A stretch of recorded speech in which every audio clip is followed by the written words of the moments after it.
Ini dimaki-maki, baru masuk ke rumah langsung ditanya, kamu kerja di mana? Jadi asisten Habib Al-Habsyi. Oh, kamu jangan GR ya, kamu datang ke sini bukan karena saya minta, tapi karena anak saya, dan itu pun belum tentu kamu jadi menantu saya. Dihina anak yatim ini. Iya pak, nggak apa-apa, yang penting saya bisa silaturahim. Baru 5 menit dia menghina anak yatim.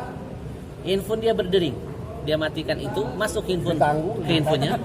Tanah yang dia beli di Surabaya kalau nggak salah 8 miliar ditawar oleh pengusaha properti terbesar di DKI seharga 30 miliar. Berkali-kali lipat.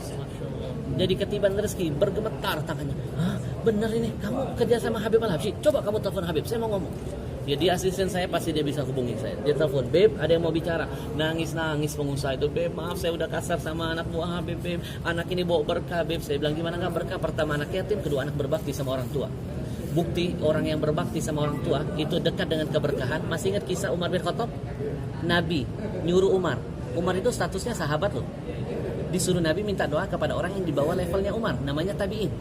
Umar, kalau kamu nanti ketemu lelaki yang namanya Uwais Al-Qarni, kamu minta doanya, karena doanya tidak pernah ditolak oleh Allah. Nah yang nyuruh Nabi, kenapa Nabi gak nyuruh Umar minta doa kepada aku? Kenapa disuruh Umar nyari anak yang berbakti sama orang tua? Umar itu sahabat, salah satu sahabat yang Allah takdirkan jasadnya bisa mendampingi jasad Nabi dimakamkan di Madinah. Gak sembarang loh, gak sembarang. Kurang mulia apa Umar? Setan lihat Umar aja takut. Gak kayak kita, setan lihat kita nimbrung. Bayangin, disuruh minta sama orang yang namanya Uwais Al-Qarni, padahal tabi'in, bukan sahabat. Dia gak pernah lihat Nabi kok, statusnya tabi'in. Kenapa? Karena dia berbakti sama orang tua, derajat yang mengalahkan semuanya. Bayangin, saya bilang yang kamu hina itu anak yang berbakti sama orang tua. Kamu tahu setiap bulan dia bagi gajinya untuk orang tua. Menangis tuh orang itu minta maaf sama saya. Ustaz, kalau begitu segera kita nikahkan.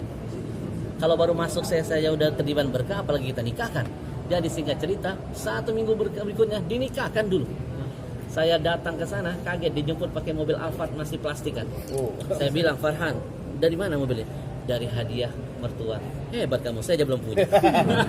Sampai ke sana saya dikasih lihat sama mertuanya, rumah harga 8 miliar. Ini rumah buat Farhan.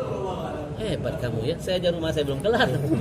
Dan terakhir dari mulut mertuanya, Farhan dikasih bisnis, jadi direktur properti perumahan. Dari tukang ojek meningkat derajatnya menjadi properti direktur. Kenapa? Karena dia selalu menciptakan senyum di hati ibunya. Ayahnya meninggal, gajinya semua dia kasih ibu. Jadi antum kalau pelit sama orang tua rugi. Nggak perlu antum cari keramat yang lain. Cukup keramat orang hidup orang tua, berkah. Makasih Ustaz.